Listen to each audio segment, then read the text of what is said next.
64 kilometre মেঘনা দোনাগদা বেড়িবাঁধের এই যে বেহাল অবস্থা, এই অতি বর্ষণের কারণে প্রত্যেকটা বেড়িবাঁধে এরকম ভাঙা আছে। রাস্তার আশেপাশে যে ভয়ানক ভাঙাগুলা দেখতে পারতেছেন, আমি দাঁড়ায় আছি।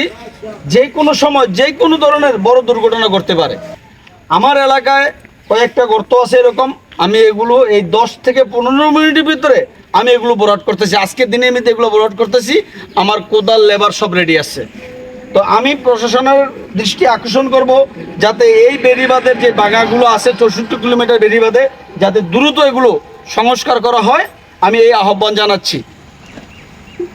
এবং যারা এই আপনার সাংবাদিক ভাইয়েরা আছেন, আমি আপনাদের প্রতি উদারত আহ্বান জানাবো যে এই নিউজগুলো আপনারা তুলে ধরেন যাতে দ্রুত এগুলো মেরামত করা হয়, আর নয়তো যে কোনো সময় অনেক বড় ধরনের দুর্ঘটনা ঘটতে পারে। ধন্যবাদ। আসসালামু আলাইকুম।